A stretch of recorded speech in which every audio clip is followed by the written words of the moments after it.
Students, हम learn कर रहे हैं चैप्टर 5 लाइफ प्रोसेसेस। उनमें से फर्स्ट पॉइंट है न्यूट्रिशन। हम इस पॉइंट को एग्जाम के पॉइंट ऑफ व्यू से देखेंगे और आपको ये भी बताया जाएगा कि इस पॉइंट पर क्वेश्चन किस प्रकार से पूछे जाते हैं। तो फर्स्ट पैराग्राफ है, इसी में वही इंट्रोडक्शन दे दिया है कि जब भी ऑर्गेनिज्म कुछ काम कर रहा होता है और नहीं कर रहा होता है तो एनर्जी की ज़रूरत पड़ती है। एनर्जी क्यों चाहिए? मेंटेन करने के लिए, बॉडी को मेंटेन करने के लिए, बॉडी के अंदर जो भी लाइफ प्रोसेस चलते रहते हैं उसको परफॉर्म करने के लिए। और हमें सिर्फ बॉडी को एनर्जी की ज़रूरत ही नहीं होती, उसके साथ साथ हमें मटेरियल्स की भी ज़रूरत होती है। और ये जो मटेरियल है वो बॉडी के ग्रोथ और डेवलप के लिए ज़रूरी होता है। उसके साथ ही प्रोटीन का सिंथेसिस करने के लिए और कुछ सब्सटेंस है उसको बनाने के लिए मटेरियल की ज़रूरत पड़ती है। ये जो एनर्जी और मटेरियल का जो सोर्स है वो है फूड। जो भी फूड खाते हैं ऑर्गेनिजम्स, उससे बॉडी को एनर्जी और मटेरियल जो कुछ रिक्वायर मटेरियल है वो मिल जाता है। Next, how do living things get their food. अब जो लिविंग ऑर्गेनिजम्स है उनको फूड कहाँ से मिल जाता है? The general requirement for energy and material is common in all organisms, but it is fulfilled in different ways. जो भी ज़रूरत है जनरली ऑर्गेनिज्म को वो एनर्जी की और मटेरियल्स की है बॉडी को मेंटेन करने के लिए और कुछ प्रोसेसेस हैं उसको परफॉर्म करने के लिए।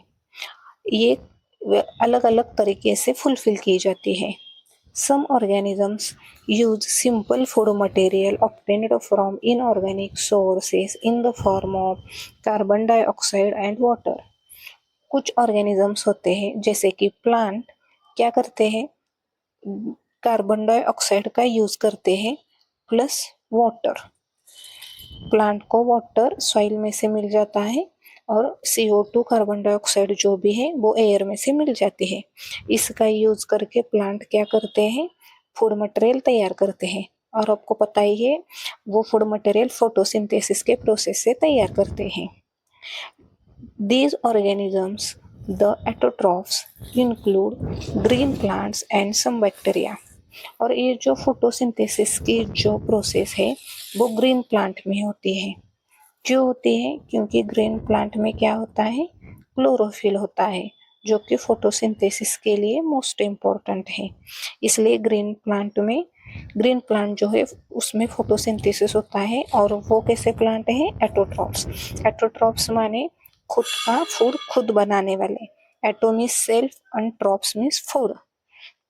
तो इनमें कई ग्रीन प्लांट आते हैं और बैक्टीरिया जैसे, और प्लांट्स के साथ साथ जो भी होते हैं वो अलग अलग तरह की अलगी रहती है। Other organisms utilize complex substances. These complex substances have to broken down into simpler ones before they can be used for the upkeep and growth of the body. अब बहुत सारे ऑर्गेनिजम्स हैं वो किस चीज़ का यूज़ करते हैं? कॉम्प्लेक्स सब्सटेंस का। मतलब हमने देखा प्लांट में CO2 और वाटर ये सिंपल सब्सटेंस है, उनका यूज़ किया जाता है। लेकिन जैसे बाकी के जो एनिमल्स है, ह्यूमंस है, उनमें कॉम्प्लेक्स सब्सटेंस का यूज़ किया जाता है। वो जो सब्सटेंस है उसको ब्रेक डाउन करना पड़ता है। वो सिंपलर सब्सटेंस में उसका ब्रेक डाउन किया जाता है और उसका यूज़ बॉडी के ग्रोथ के लिए किया जाता है। To achieve this organisms use biocatalyst called enzymes. अभी जो कॉम्प्लेक्स सब्सटेंस है उनको ब्रेक डाउन किया जाता है सिंपलर सब्सटेंस में। तो ये जो प्रोसेस है ये कन्वर्जन करने के लिए कुछ बायोकैटलिस्ट की ज़रूरत होती है, उसको बोलते हैं एंजाइम्स। दस the heterotroph survival depends directly और इनडायरेक्टली ऑन एटोट्रॉफ्स। अब जो एनिमल ऐसे होते हैं हेट्रोट्रॉप्स जो खुद का खाना खुद नहीं बनाते, खुद का फूड खुद तैयार नहीं करते, वो डायरेक्टली और इनडायरेक्टली एटोट्रॉप्स पर डिपेंड रहते हैं। जैसे कि एनिमल्स है, ह्यूमन्स है, वो प्लांट्स पर डिपेंड रहते हैं क्योंकि वो खुद का फूड खुद तैयार नहीं करते। Heterotrophic organisms include animals and fungi. इसमें से भी आपको 2 एग्जाम्पल दिए हुए हैं हेट्रोट्रॉप्स के, animals and fungi. Next, autotrophic nutrition. अब ये जो एटोट्रॉफिक न्यूट्रिशन है वे प्रोसेस किस तरह से रहता है? जैसे carbon and energy requirements of the autotrophic organisms are fulfilled by photosynthesis. ये एटोट्रॉफिक न्यूट्रिशन जो है फोटोसिंथेसिस प्रोसेस के थ्रू होता है। It is the process by which autotrophs take in substances from the outside and converted them into stored form of energy. This material is taken in the form of carbon dioxide and water, which is converted into carbohydrates in the presence of sunlight and chlorophyll. मतलब photosynthesis का जो reaction है उसमें CO2 plus water, ये जो plant है ये substance बाहर से आउटसाइड से लेते हैं और इसका कन्वर्जन किस किस प्रोडक्ट में होता है? कार्बोहाइड्रेट्स। मतलब जो बॉडी के लिए रिक्वायर होता है कार्बोहाइड्रेट्स, और इसके लिए क्या रिक्वायर है? Chlorophyll and sunlight. जो दिन में मतलब CO2 लेंगे, वाटर लेंगे और दिन में क्लोरोफिल की प्रेजेंस में इसका किस में कन्वर्जन करेंगे? कार्बोहाइड्रेट्स में कन्वर्जन करेंगे। Then carbohydrates are utilised for providing energy to plant. अब इस कार्बोहाइड्रेट का यूज किस लिए किया जाता है? कि एनर्जी प्रोवाइड की जाती है प्लांट को, क्योंकि प्लांट के अंदर भी बहुत सारे प्रोसेस होते रहते हैं। We will study how this takes place in the next section. अभी डिटेल में आपको नेक्स्ट सेक्शन में दिया है। The carbohydrates which are not used immediately are stored in the form of starch, which serves as the internal energy reserve to be used and as and when required by the plant. अब ये जो carbohydrate है वो immediately सारा का सारा use नहीं किया जाता, कुछ प्लांट में स्टोर भी किया जाता है in the form of starch, starch के फॉर्म में, और जब भी प्लांट को जरूरत होती है तब यूज किया जाता है। A somewhat similar situation is seen in us where some of the energy derived from the food we eat is stored in our body in the form of glycogen। और human में ये जो energy है वो glycogen के form में store की जाती है। अब इस पार्ट को थोड़ा ध्यान से देखो, ये फोटोसिंथेसिस की रिएक्शन है।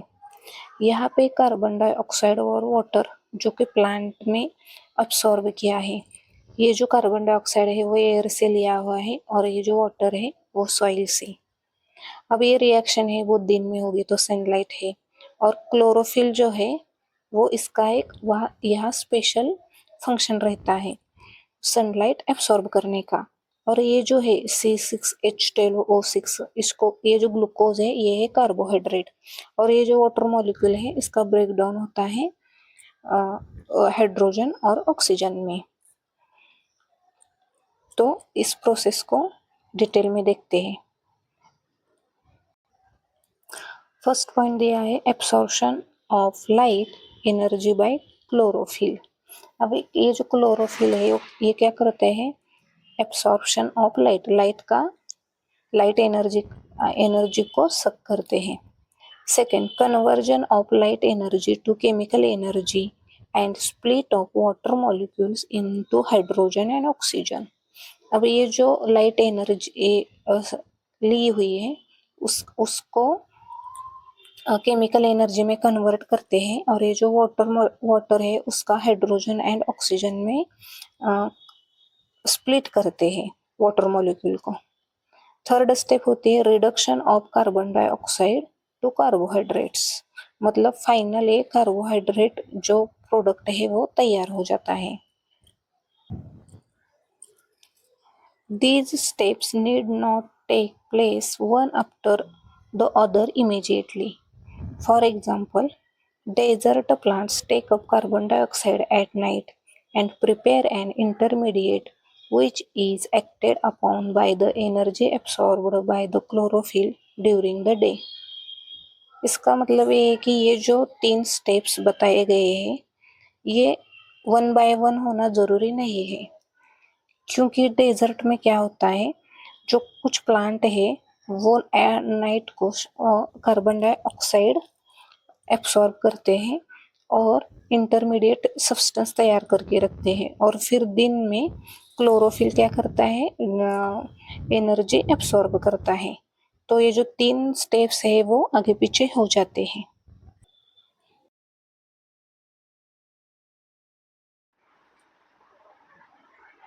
Let us see how each of the components of the above reaction are necessary for photosynthesis. If you carefully observe a cross-section of a leaf under the microscope, you will notice that some cells contain green dots. These green dots are cell organelles called chloroplast, which contain chlorophyll.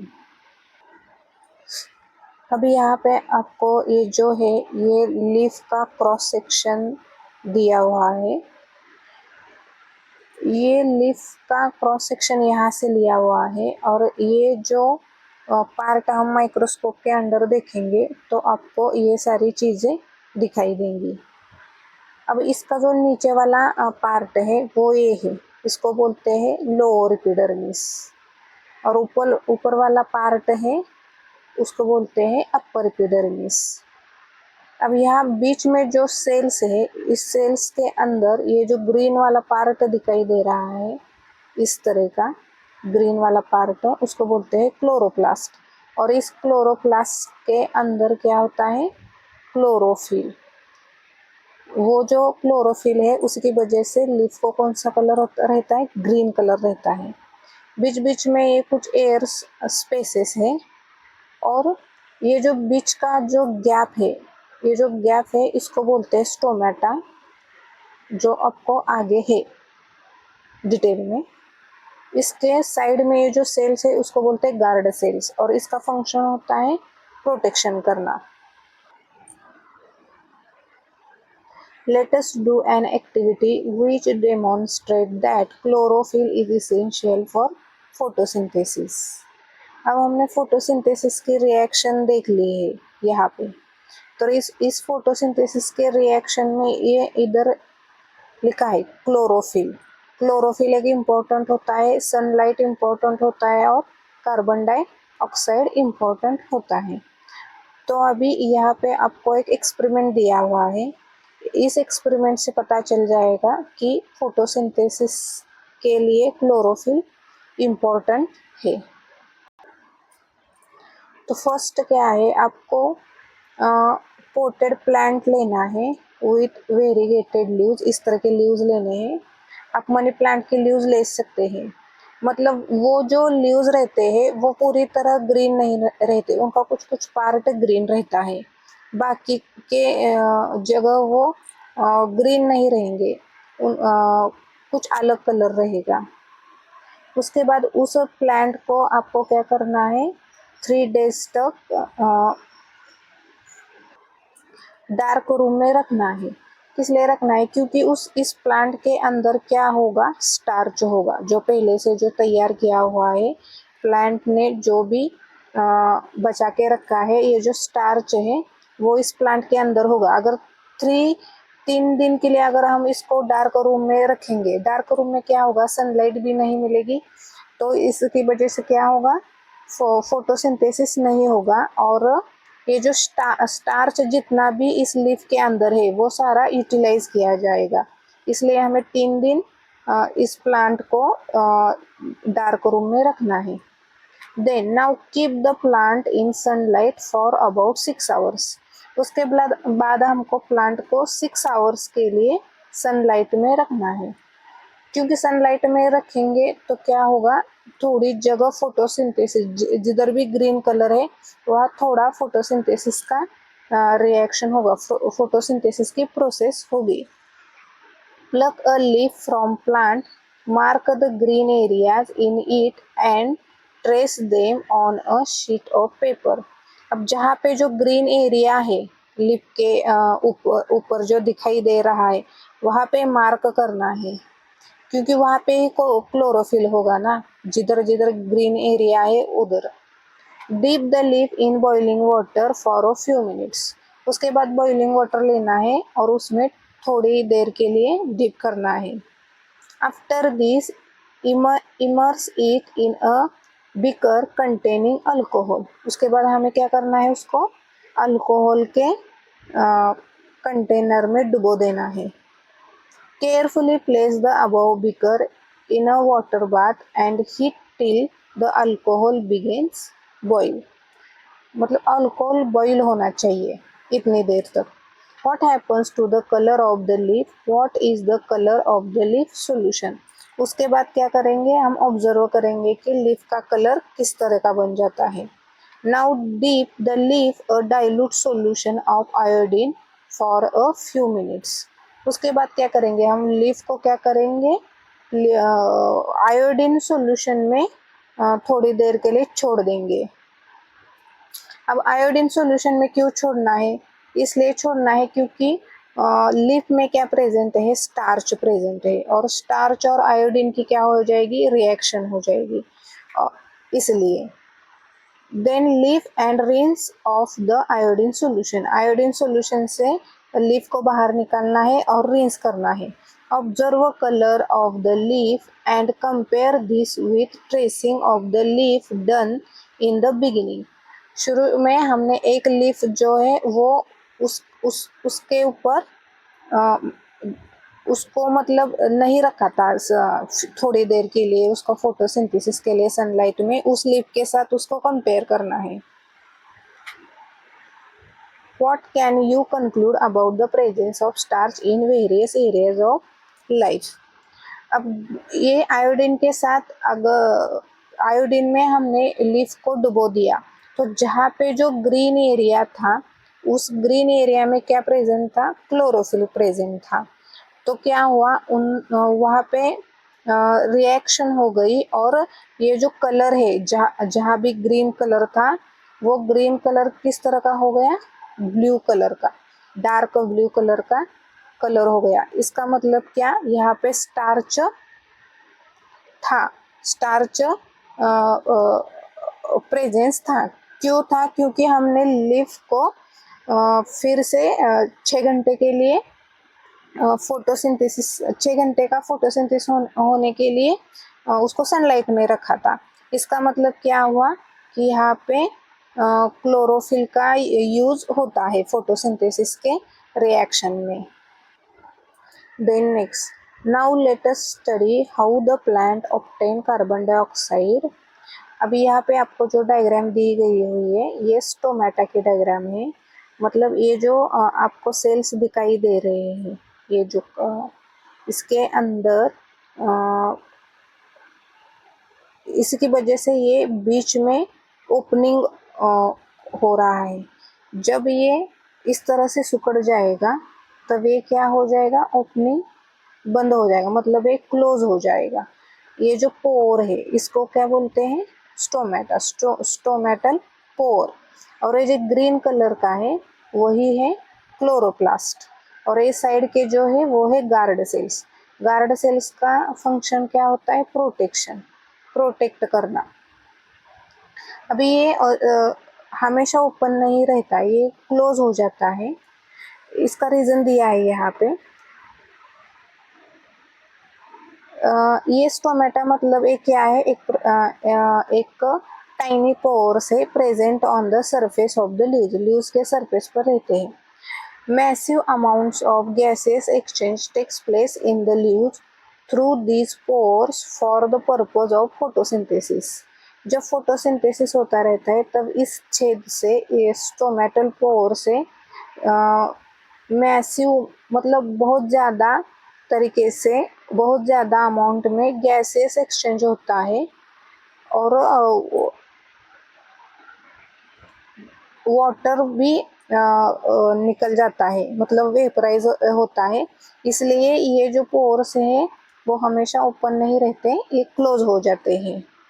But it is important to note here that exchange of gases occurs across the surface of the stem, roots and leaves as well.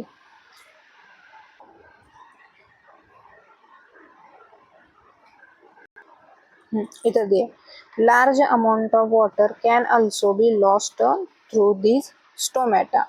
इस stomata की वजह से क्या होता है, large amount में water भी lost होता है। The plant closes this pores when it does not need carbon dioxide for photosynthesis.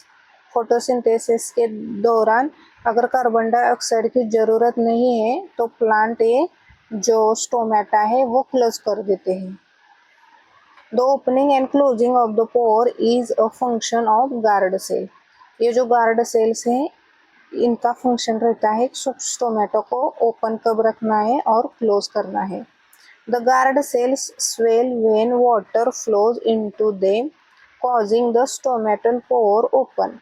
Similarly, the pore closes, the guard cell shrink. Shrink मतलब इस तरीके से उनकी लंबाई बढ़ जाती है और वो ऑलमोस्ट जो पोर है वो क्लोज कर देते हैं। आगे और एक एक्टिविटी हमें दी गई है। Take 2 healthy potted plants which are nearly the same size. 2 plant लेने हैं एक जैसे। Keep them in a dark room for 3 days। 3 दिन के लिए इनको डार्क रूम में रखना है। डार्क रूम में इसलिए रखना है कि अगर 3 दिन डार्क रूम में रखेंगे तो वहाँ पे सनलाइट नहीं होगी और फोटोसिंथेसिस नहीं होगा। Now place each plant on separate glass plates. Place a watch glass containing potassium hydroxide by the side of one of the plants. अब एक जो ये दोनों जो प्लांट है इस प्लांट को एक बेल जार से क्या करना है, क्लोज करना है दोनों प्लांट को। और उनमें से एक प्लांट के साथ ये जो वॉच ग्लास है इस वॉच ग्लास में क्या रखना है, पोटेशियम हाइड्रोक्साइड रखना है। The potassium hydroxide is used to absorb carbon dioxide. अब इसके अंदर क्योंकि ये जो बाहर की एयर है इस एयर के पास जो भी CO2 है, कार्बन डाइऑक्साइड है, वो तो अंदर नहीं जाएगा क्योंकि हमने बेल जार रख दिया है। अब इसके अंदर का जो CO2 है ये कौन एब्सॉर्ब करेगा, पोटेशियम हाइड्रोक्साइड। ये सारा का सारा इधर एब्सॉर्ब हो जाएगा। अब प्लांट को यहाँ पे CO2 नहीं मिलेगा और इस बी वाले पार्ट में क्या होगा, यहाँ पे पोटेशियम नहीं है तो इस प्लांट को इस अंदर का जो CO2 है वो मिल जाएगा फोटोसिंथेसिस के लिए। Cover both plants with separate bell jar as shown in figure.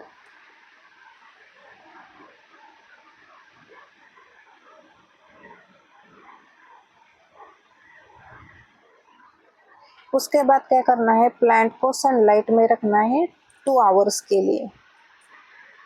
Pluck a leaf from each plant and check for the presence of starch as in the above activity. अभी पहले जो activity हमने की थी starch present है या नहीं, क्योंकि स्टार्च कब आएगा, स्टार्च का मतलब क्या होता है, रिजर्व फूड मटेरियल जो कि प्लांट में फोटोसिंथेसिस के दौरान तैयार किया हुआ जो फूड मटेरियल है वो प्लांट जो एक्स्ट्रा जो होता है वो स्टार्च के फॉर्म में स्टोर करके रखते हैं। अब यहाँ तो फोटोसिंथेसिस इस जगह का तो CO2 प्लांट को मिला नहीं और इस जगह का CO2 मिला, तो हम क्या करेंगे, इसका भी एक लीफ निकालेंगे और क्या करेंगे, स्टार्च का टेस्ट करेंगे, आयोडीन और स्टार्च का। अगर इस लीफ को हमने आयोडीन सॉल्यूशन में मिला दिया तो इसका कलर क्या हो जाएगा, डार्क ब्लू कलर हो जाएगा।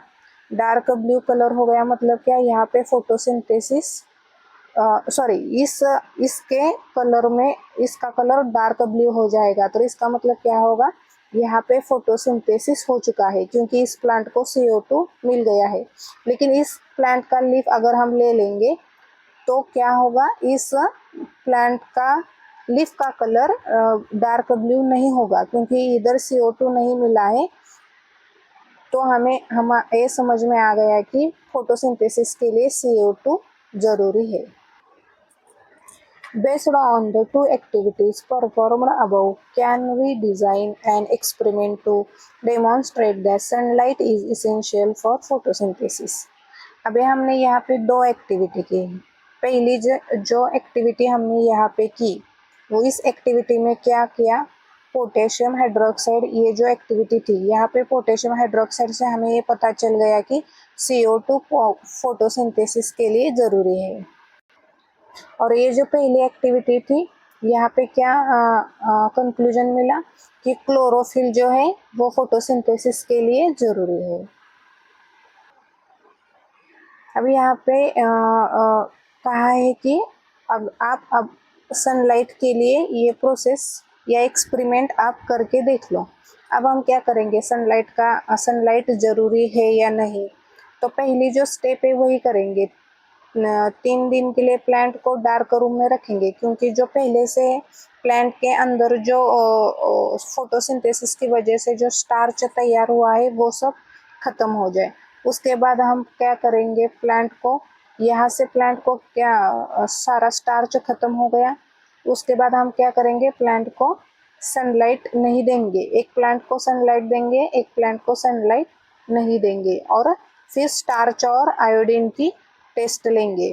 फिर हमें पता चल जाएगा कि जिस भी प्लांट का लीफ, मतलब जो प्लांट सनलाइट में रखा था, उसका कलर क्या हो जाएगा, डार्क ब्लू हो जाएगा। तो हमें क्या पता चल जाएगा कि यहाँ पे फोटोसिंथेसिस हुआ है।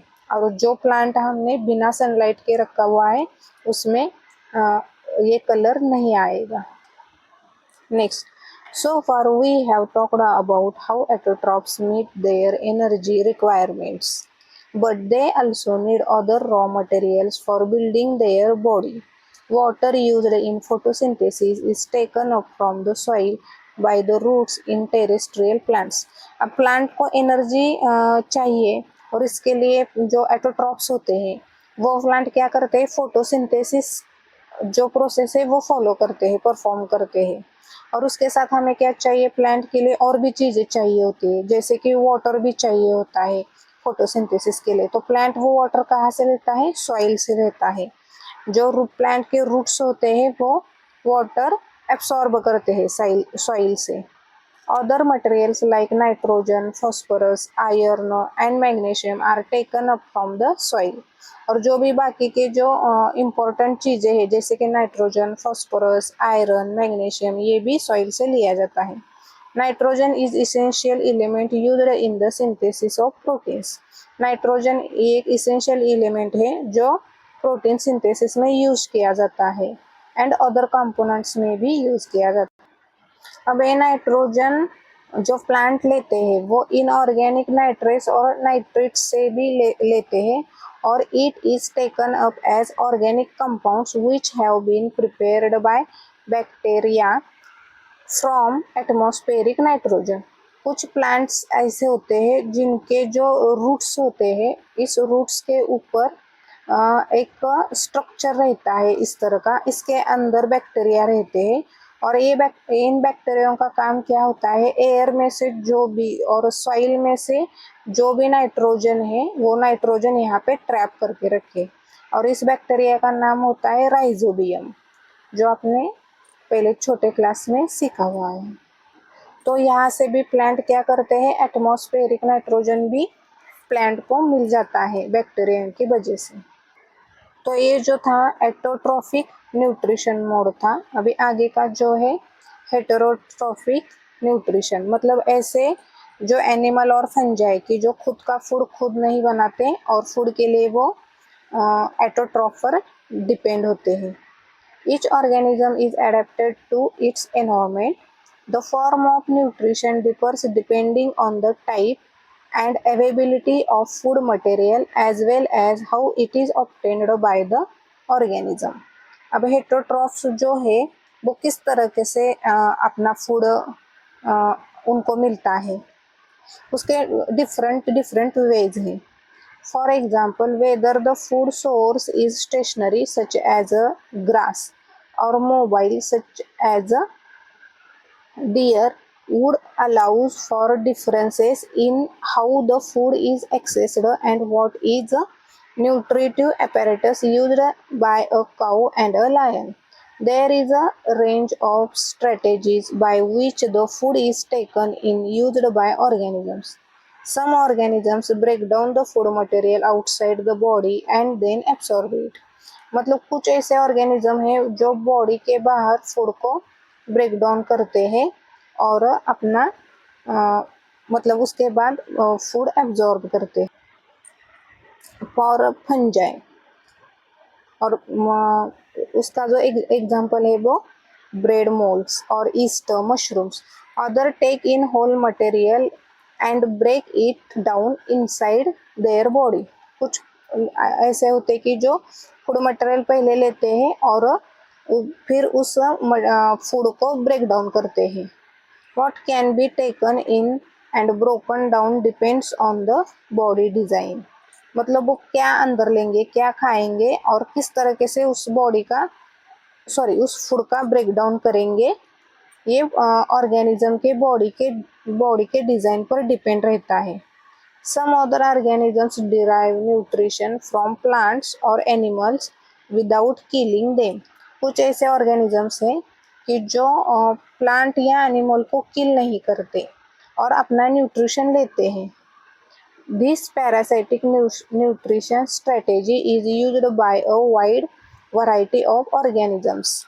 मतलब इसको पैरासाइटिक एनिमल्स या पैरासाइटिक ऑर्गेनिजम्स बोलते हैं जो कि और अदर ऑर्गेनिजम्स के ऊपर रहते हैं और उसके बॉडी के अंदर भी रहते हैं, लेकिन जिस किसी भी ऑर्गेनिज्म के बॉडी में रहते हैं उसको किल नहीं करते. एग्जाम्पल दिया है कस्कुटा, अमरबेल, लाइस. लाइस मतलब जो हेयर्स में होती है. टैपवर्म्स ये जो होता है पेट में होते हैं, ये रहते हैं दूसरे ऑर्गेनिजम्स के बॉडी के अंदर. ये बॉडी का अंदर रहने वाला एग्जाम्पल है और ये बॉडी के ऊपर मतलब ये हेयर्स में रहते हैं और ये पेट में रहते हैं, लेकिन ऑर्गेनिज्म को किल नहीं करते या कोई नुकसान नहीं पहुंचाते, बस अपना न्यूट्रिशन लेते रहते हैं. ऐसे ऑर्गेनिजम्स को क्या बोलते हैं? Parasitic organisms. अभी आगे एक पॉइंट दिया है, how do organisms obtain their nutrition. अब ऑर्गेनिज्म अपना न्यूट्रिशन किस तरीके से ऑब्टेन करते हैं. अभी यहाँ पे डायग्राम दी हुई है, इस डायग्राम की मदद से हम समझेंगे. अब ये जो एग्जाम्पल है आपको दिया हुआ है, ये है न्यूट्रिशन इन अमीबा. अभी ये अमीबा जो है आपको पता है यूनिसेलुलर ऑर्गेनिज्म है, मतलब सिंगल सेल से बना हुआ है. ये एक ही सेल है इसका बॉडी और ये जो अंदर है वो न्यूक्लियस है. अब यहाँ पे आपको दिखाई दे रहा होगा फूड पार्टिकल है. जैसे ही फूड पार्टिकल अमीबा को दिखाई देगा या उसके बॉडी के कांटेक्ट में आ जाएगा तो वो एक इस तरह का स्ट्रक्चर बनाएगा. उसको बोलना है सूडोपोडिया. ये सूडोपोडिया क्या करता है, एक वैक्यूल जैसा स्ट्रक्चर बन जाता है, मतलब स्पेस और